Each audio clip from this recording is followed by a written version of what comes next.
तो हम लोग प्रीवियस ईयर तथा यहाँ के टेस्ट सीरीज के कुछ क्वेश्चन सॉल्व करवा रहे हैं। उसमें कुछ प्रीवियस ईयर के हैं तथा कुछ यहाँ की टेस्ट सीरीज के क्वेश्चन हैं, उनको सॉल्व करा रहे हैं। अभी साइंस चल रहा है, ठीक है। तो आगे 25 क्वेश्चन हम लोग देखते हैं। इसमें है चीन के सांगराओं में स्थित विश्व बिलियर्ड संग्रहालय,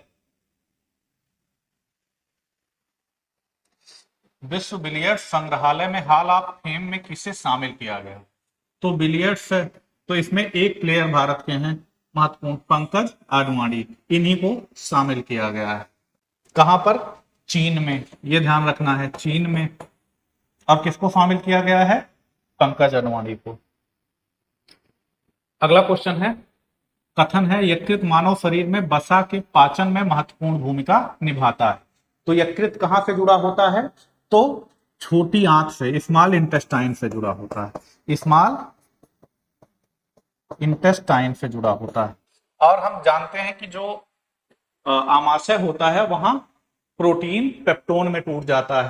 प्रोटीन का पाचन आमाशय में शुरू होता है। फिर देखो, बोलस जो होता है, बोलस लार यानी स्लाइबा और फूड का मिक्सचर होता है। बोलस, स्लाइबा और लार का मिक्सचर होता है, जो म्यूसिलेजिनस सब्सटेंस होता है। फूड जो नीचे की तरफ जाता है, तो नीचे की तरफ जाता है तो उस मूवमेंट को क्या कहते हैं? क्रमानुकुंचन गति या पेरिस्टाल्टिक मूवमेंट के द्वारा भोजन क्या होगा? नीचे जाएगा। नीचे कहां जाएगा? आमाशय में जाएगा। आमाशय का मीडियम क्या होगा? एसिडिक मीडियम होगा। वहां क्या होगा? HCl का सिक्रीशन होता है, तो मीडियम क्या हो जाएगा? एसिडिक मीडियम हो जाएगा। फिर फूड, अब बोलस था, बोलस नीचे जाएगा तो किसमें कन्वर्ट हो जाएगा? ये अब बोलस जो है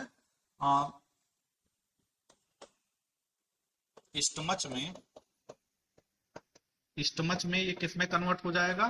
तो ये बोलस कन्वर्ट हो जाएगा काइम में। काइम फिर नीचे की तरफ जाएगा तो क्या होगा? अब मीडियम इसका क्या है? HCl मिला हुआ है। HCl मिलने के कारण मीडियम कौन सा है? तो एसिडिक मीडियम है। एसिडिक मीडियम है। अब डाइजेशन, स्मॉल इंटेस्टाइन में डाइजेस्ट होने के लिए मीडियम कैसा चाहिए? तो बेसिक मीडियम चाहिए या क्षारीय माध्यम चाहिए। क्षारीय माध्यम के लिए जो लीवर से सिक्रीट होता है बाइल, पित्त, जो पित्त सिक्रीट होता है वो क्या करेगा? जो पित्त सिक्रीट होगा वो उसको क्या करेगा? किस मीडियम में कन्वर्ट कर देगा? बेसिक मीडियम में कन्वर्ट कर देगा। और ये क्या करता है? फैट का इमल्सिफिकेशन करता है। फैट का क्या करता है? पायसीकरण करता है या इमल्सिफिकेशन करता है। मतलब फैट के जो बड़े मॉलिक्यूल होते हैं उनको तोड़कर क्या करता है? छोटे मॉलिक्यूल में कन्वर्ट कर देता है। ये कौन कर रहा है? तो जो लीवर से पित्त का सिक्रीशन हो रहा वो। और पित्त कहां पे स्टोर होगा? तो ये स्टोर होता है पित्ताशय में। स्टोर कहां होगा? गाल ब्लैडर में या पित्ताशय में स्टोर होता है। और जो स्मॉल इंटेस्टाइन होती है उसमें ये आके मिक्स हो जाता है। तो ये फैट के डाइजेशन में रोल प्ले करता है। और लीवर क्या करता है? लीवर क्या है? हमारे शरीर की सबसे बड़ी ग्लैंड है, सबसे बड़ी ग्लैंड है। लीवर क्या करती है? जो अमोनिया होता है, अमोनिया को यूरिया में कन्वर्ट करती है। और ग्लूकोज को, एक्स्ट्रा जो ग्लूकोज होता है उसको किस में कन्वर्ट करती है? ग्लाइकोजन में। इसको क्या करेगी? संग्रहित कर लेगी। बहुत सारे विटामिन को संग्रहित कर लेगी। जो टॉक्सिक मटेरियल होगा शरीर से उसको भी निकालने में कौन हेल्प करती है? लीवर हेल्प करती है। ये सब लीवर के बारे में। अब देखिए, लीवर में दो महत्वपूर्ण वसा पाचक एंजाइम उत्पन्न करता है। तो वसा पाचक एंजाइम प्रोड्यूस ये नहीं करता है। फैट के डाइजेशन में हेल्प करता है लेकिन फैट डाइजेस्टिव एंजाइम प्रोड्यूस नहीं करता है। तो कथन सही है लेकिन कारण क्या है? गलत है। तो इसमें क्या हो जाएगा? सी आंसर हो जाएगा। एंजाइमों के संदर्भ में निम्न में से कौन सा कथन सही है? वे जैव उत्प्रेरक होते हैं और प्रोटीन से बने होते हैं। तो हम लोग पढ़ते हैं ऑल एंजाइम्स आर प्रोटीन। तो ये क्या है? बायोकैटालिस्ट। ये क्या करते हैं? रेट ऑफ रिएक्शन को क्या करते हैं? बढ़ा देते हैं। रेट ऑफ रिएक्शन को, बायोकेमिकल रिएक्शन को क्या करते हैं? ये बढ़ा देते हैं और प्रोटीन के बने होते हैं। तो ये स्टेटमेंट क्या है? सही है। वे शरीर में उसी स्थान पर अपना कार्य करते हैं जहां निर्मित होते हैं। तो ये भी स्टेटमेंट सही है। जो अंतःस्रावित ग्रंथियां होती हैं, ठीक है, वो क्या करेंगी, इनका सिक्रीशन करेंगी। तो ये दोनों कथन क्या है, सही हैं। एक और दो दोनों सही हुए। शरीर में उसी स्थान पर अपना कार्य करती हैं जहां से सिक्रीट होती है। जैसे pepsin hormone, pepsin hormone protein का पाचन करता है, तो प्रोटीन जहां प्रोड्यूस होगा वहीं प्रोटीन का पाचन करेगा। तो ये क्या है, दोनों स्टेटमेंट सही हैं। अगला, विटामिन, विटामिन कौन है, कैरोटीन। कैरोटीन वास्तव में क्या है, विटामिन ए का, विटामिन ए का क्या है, प्रिकर्सर है। इसी से कैरोटीन से क्या होता है, कैरोटीन से ही विटामिन ए का निर्माण होता है। रेटिन, इसका केमिकल नाम क्या है, रेटिनॉल। विटामिन ए का प्रिकर्सर कौन सा है, कैरोटीन। तो रेटिनॉल भी सही है और कैरोटीन भी सही विटामिन ए के संदर्भ में। एंजाइम क्या है, पेप्सिन। पेप्सिन क्या करता है, प्रोटीन को तोड़ता है। प्रोटीन पाचक एंजाइम है, प्रोटीन को क्या करता है, तोड़ता है। टेस्टोस्टेरॉन और प्रोजेस्टेरॉन, टेस्टोस्टेरॉन पुरुष में सिक्रीट होता है, महिलाओं में भी होता है लेकिन बहुत कम मात्रा में। प्रोजेस्टेरॉन हार्मोन कौन है, महिलाओं में सिक्रीट होता है और पुरुषों में भी होता है लेकिन बहुत कम मात्रा में होगा। तो ये दोनों क्या है, हार्मोन है। Protein, keratin. अब देखो कैरोटीन, कैरोटीन क्या है, एक विटामिन है। प्रोटीन यहाँ केराटिन है, तो केराटिन प्रोटीन होता है। केराटिन और कैरोटीन में कंफ्यूज नहीं होना है, ये केराटिन है। केराटिन क्या है, केराटिन एक प्रोटीन है। आप लोगों ने अल्फा केराटिन सुना होगा। केराटिन प्रोटीन कहाँ पाया जाता है, नेल में, नाखून में, स्किन में, हेयर में। जो पशु होते हैं उनके जो खुर होता है उसमें भी ये सब इस तरह के जो अल्फा केराटिन है वो पाया जाता है। तो इसमें क्या है, सभी सही हैं। तो इसमें क्या है, सभी सही हैं। HCl की उपस्थिति के जवाब में देखो, secretin is produced in duodenum. Duodenum किसका पार्ट है, तो स्मॉल इंटेस्टाइन का, स्मॉल इंटेस्टाइन का पार्ट है। स्मॉल इंटेस्टाइन के तीन पार्ट होते हैं, डिओडिनम, जिजियम और इलियम। डिओडिनम, जिजियम और इलियम तीन पार्ट होते हैं। स्मॉल इंटेस्टाइन छोटी आंत, छोटी आंत क्या होती है, बहुत बड़ी होती है। छोटी आंत क्या है, बहुत बड़ी होती है। तो HCl की उपस्थिति के जवाब में ग्रहणी में सिक्रेटिन का उत्पादन होता है। जब जो आमाशय है, आमाशय है वहां HCl का जब सिक्रीशन होता है तो वो क्या होगा, मीडियम वहां एसिडिक हो जाएगा। जब ये फूड डिओडिनम में चला जाएगा या स्मॉल इंटेस्टाइन में नीचे की तरफ चला जाएगा, तब क्या होगा, सिक्रेटिन हार्मोन प्रोड्यूस होगा और ये क्या करेगा, HCl के सिक्रीशन को रोक देगा। HCl का सिक्रीशन कौन कर रहा है, हमारा आमाशय। आमाशय HCl का सिक्रीशन कर रहा है और वो क्या करेगा, इसके सिक्रीशन को क्या करेगा, रोक देगा। नीचे जाएगा, नीचे तो सिक्रेटिन का उत्पादन होगा, तो HCl का उत्पादन क्या होगा, आमाशय में भोजन नीचे चला जाएगा और यहाँ HCl जो प्रोड्यूस हो रहा था वो अब होना बंद हो जाएगा। ये क्या है, ये सही है ऊपर का स्टेटमेंट। फिर देखिए, फैटी एसिड की उपस्थिति के जवाब में छोटी आंत में एंटेरोगेस्ट्रॉन का उत्पादन होता है। Enterogastrone is produced in small intestine in response to the presence of fatty acid. तो ऐसा कुछ भी नहीं, फैटी एसिड के कारण इसका रिस्पॉन्स नहीं होता। तो इसमें क्या होगा, कौन सा सही नहीं है, नहीं पूछा गया है, तो कौन सा सही नहीं है, तो इसमें क्या हो जाएगा, केवल एक जो है उल्टा लिखा हुआ। HCl की उपस्थिति के जवाब में ग्रहणी में सिक्रेटिन का उत्पादन होता है, ऐसा नहीं होता है। ठीक है, तो ये स्टेटमेंट क्या है, HCl के कारण नहीं होता है।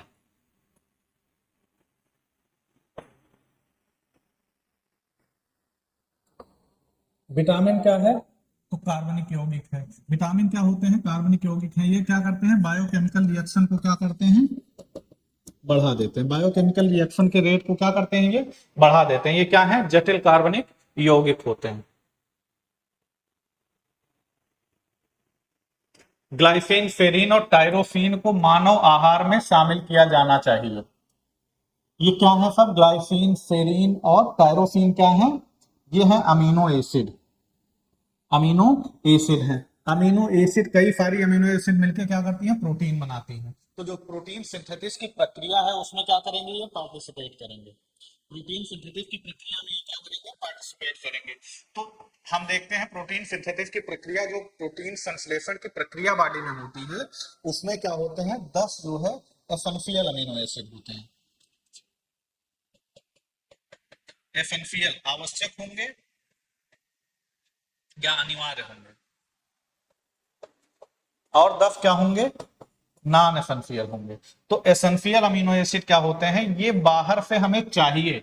आप जो एसेंशियल अमीनो एसिड होते हैं उन्हें हम फूड के द्वारा लेते हैं, और कुछ अमीनो एसिड नॉन एसेंशियल जो होते हैं, नॉन एसेंशियल जो होते हैं उन्हें हम क्या करेंगे? बॉडी हमारी प्रोड्यूस करती है। बॉडी हमारी क्या करती है? प्रोड्यूस करती है। तो 10 अमीनो एसिड को बॉडी प्रोड्यूस करेगी और 10 हमें फूड के माध्यम से चाहिए। यही 20 प्रकार की जो फंक्शनल अमीनो एसिड हैं वो प्रोटीन सिंथेसिस में पार्टिसिपेट करती हैं शरीर में। क्यों? क्योंकि आवश्यक अमीनो एसिड मानव शरीर में संश्लेषित नहीं किए जा सकते हैं। इसको मानव आहार में शामिल किया जाना चाहिए। कौन सी? ग्लाइसिन, सेरीन और टायरोसिन मानव आहार में शामिल किया जाना चाहिए। आवश्यक अमीनो एसिड मानव शरीर में संश्लेषित नहीं की जाती है। तो इसमें क्या हो जाएगा? इसमें दोनों सही हो जाएगा और व्याख्या भी है।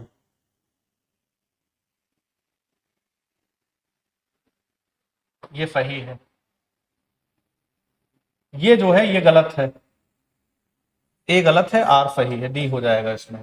ग्लाइसिन, सेरीन और टायरोसिन जो है ये नॉन एसेंशियल अमीनो एसिड है। मानव शरीर में इनका फॉर्मेशन होता है। तो ए क्या हो जाएगा? गलत है। मानव आहार में शामिल किया जाना चाहिए तो नहीं। ये क्या होगा? आवश्यक अमीनो एसिड जो होते हैं वो क्या होते हैं? संश्लेषित नहीं किए जा सकते, तो हमें फूड के द्वारा इन्हें चाहिए। 10 फंक्शनल है, 10 नॉन फंक्शनल। ठीक है, 10 आवश्यक हैं और 10 शरीर में क्या होगा? बनेगा। जो आवश्यक होगा उसे हमें फूड के थ्रू लेना पड़ेगा। तो इसमें क्या हो जाएगा? डी हो जाएगा। प्रोटीन सिंथेसिस में कौन साइट ऑफ प्रोटीन सिंथेसिस? कोशिका अगर प्रोटीन सिंथेसिस कर रही तो हमने क्या बताया था? साइट कौन सी होती है? राइबोसोम। राइबोसोम जो होता है वो क्या है? साइट ऑफ प्रोटीन सिंथेसिस है। साइट ऑफ प्रोटीन सिंथेसिस है। निम्नलिखित में से कौन सा जैव रूपांतरण मानव शरीर में अधिकतम ऊर्जा प्रदान करता है? तो कौन सा जैव रूपांतरण होगा जिससे अधिकतम ऊर्जा मिलेगी? तो एटीपी किसमें कन्वर्ट हो रहा है? एडीपी में। एडेनोसिन ट्राइफॉस्फेट किसमें कन्वर्ट हो रहा है? एडेनोसिन डाइफॉस्फेट में। और जब इसी के साथ इनऑर्गेनिक फास्फेट जुड़ जाता है तो क्या बन जाएगा? एटीपी। ये एटीपी क्या होता है? एडेनोसिन ट्राइफॉस्फेट है। ये क्या होते हैं? पैकेट्स ऑफ एनर्जी होते हैं। ये क्या होते हैं? पैकेट्स ऑफ एनर्जी होते हैं। तो जब श्वसन होता है, रेस्पिरेशन की प्रक्रिया के दौरान या श्वसन की प्रक्रिया के दौरान एक मॉलिक्यूल ग्लूकोज से 36 एटीपी बनेगा। ये रेस्पिरेशन कहाँ होता है? माइटोकॉन्ड्रिया में।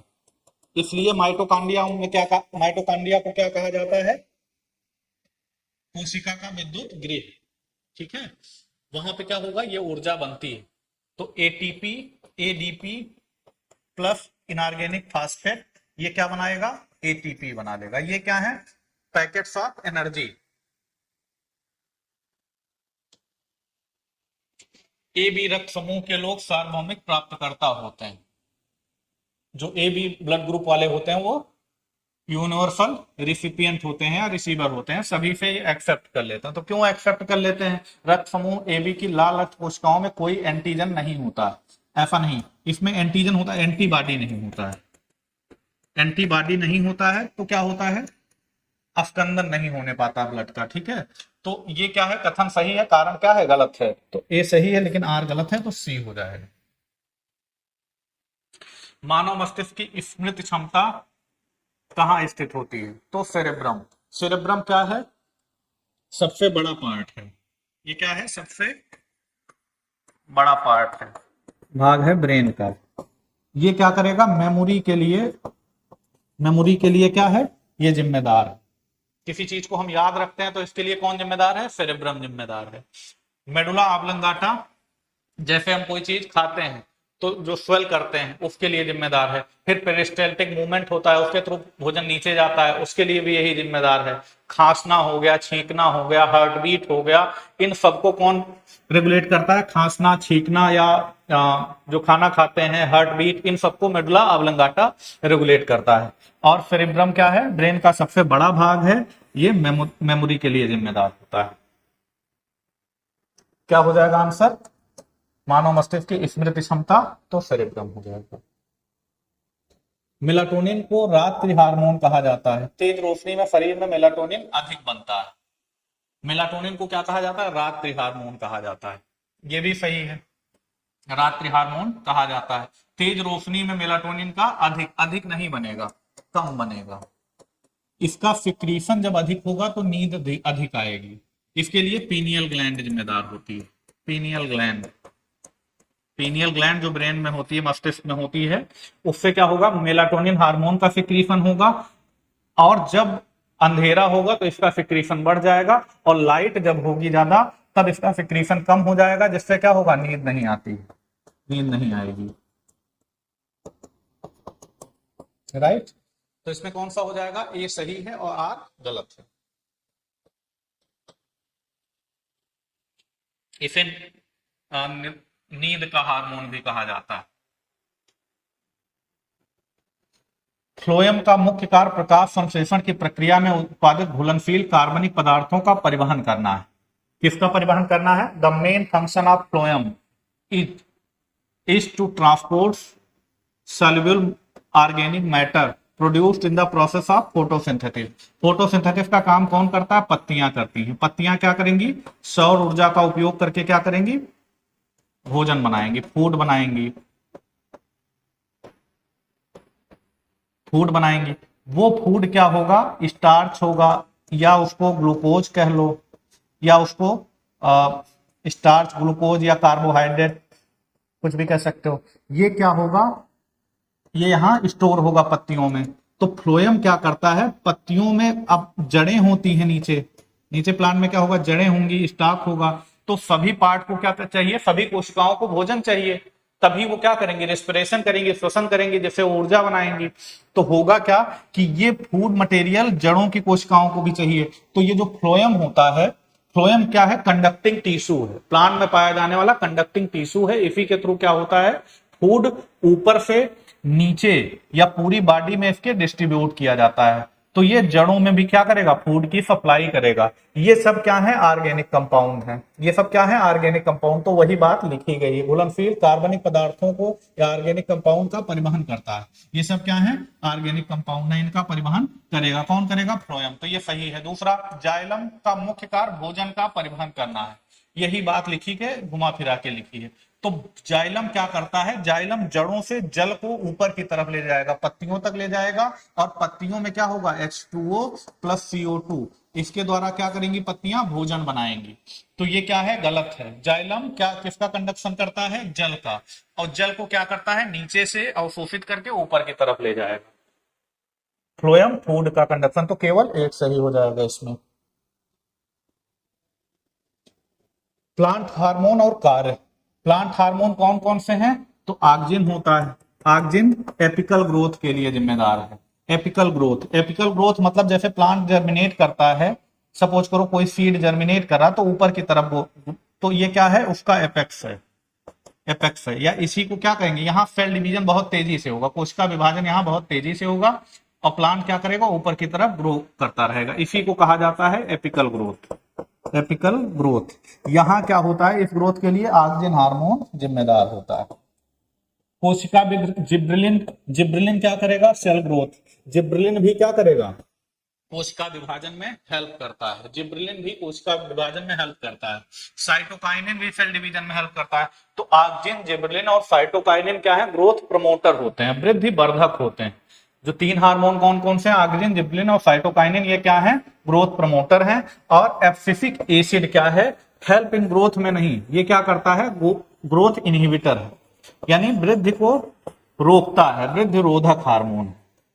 ये क्या है? वृद्धि रोधक हार्मोन। तो ये गलत लिखा है, ये ग्रोथ को बढ़ाता नहीं, ये घटाता है। लेकिन ये ड्राट टॉलरेंट सूखा के प्रति सहनशीलता को पौधों में क्या करता है, ये बढ़ाता है।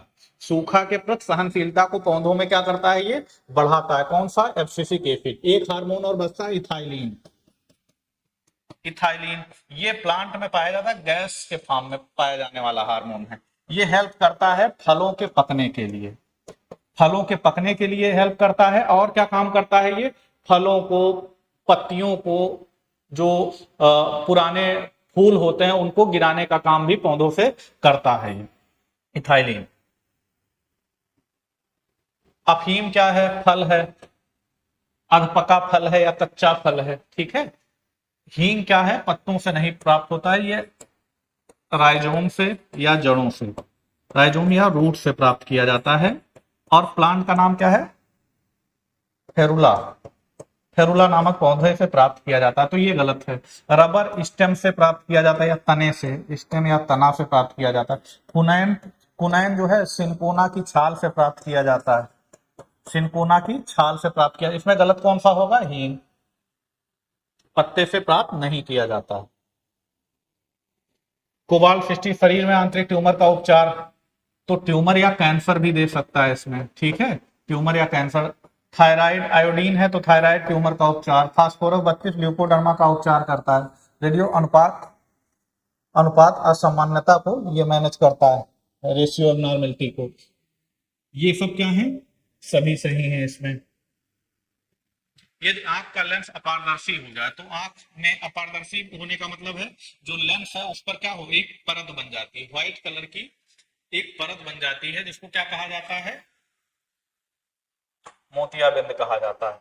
जिसको क्या कहा जाता है, कैटरैक्ट या मोतियाबिंद कहा जाता है। इसमें क्या होता है, लेंस पर एक परत डिपॉजिट हो जाती है, जिससे क्या होगा, साफ नहीं दिखाई देता है। तो वही परत क्या करते हैं डॉक्टर, लेजर के द्वारा हटा देते हैं और दिखाई देने लगता है।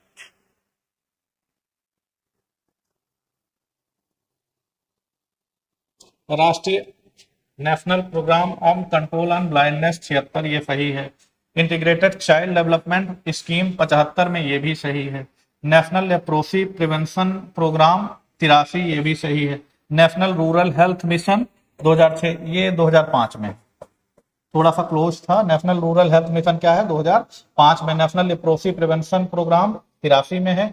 इंटीग्रेटेड चाइल्ड डेवलपमेंट स्कीम कब है, 75 में। और national programme on control on blindness 76 में। भारतीय वायुसेना द्वारा गगन शक्ति 2024 का अभ्यास किस स्थान पर किया जाएगा, तो ये जोधपुर में किया जाएगा। ये कहाँ किया जाएगा, जोधपुर में किया जाएगा। स्पोर्ट्स 2.0 पहल किस संगठन द्वारा शुरू किया गया है, तो ये सेबी का की पहल है। ये किसकी पहल है, सेबी की है। इसमें जो शिकायत जो होता है उसके निवारण से संबंधित है, सेबी के द्वारा। पेरिस में आयोजित होने वाले 33वें ग्रीष्मकालीन ओलंपिक 2024 की जूरी के सदस्य के रूप में नियुक्त होने वाले पहले भारतीय कौन बन गए हैं, तो कौन कौन होंगे इसमें, बिल्किस मीर हो जाएंगे। इसमें कौन है, बिल्किस मीर।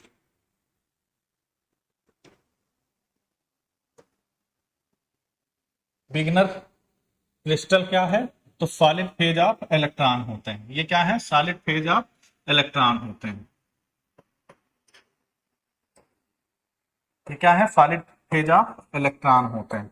इसकी डेंसिटी क्या होती है, डेंसिटी इसकी कम होती है। इसकी डेंसिटी क्या होगी, कम होगी। हाल ही में अंतरिक्ष में ब्लैक गैस, ये थोड़ा सा गलत टाइप हो गया। हाल ही में इसरो ने किस वर्ष तक मलबा मुक्त अंतरिक्ष हासिल करने का निर्णय लिया है, तो कब तक, 2030 तक। अंतरिक्ष को मलबा रहित करने के लिए लक्ष्य रखा गया 2030 तक। तिरंगा बर्फी जिसे हाल ही में जीआई टैग मिला है, उत्तर प्रदेश के किस शहर का है, तो तिरंगा बर्फी वाराणसी का है। टोटल 75 हो चुके हैं, टोटल यूपी के 75 उत्पाद हो चुके हैं, जिसमें 30 से अधिक जो है बनारस का ही है। हाल ही में विश्व भविष्य ऊर्जा शिखर सम्मेलन 2024 कहां आयोजित किया गया, तो ये अबू धाबी में। ठीक है, थैंक यू।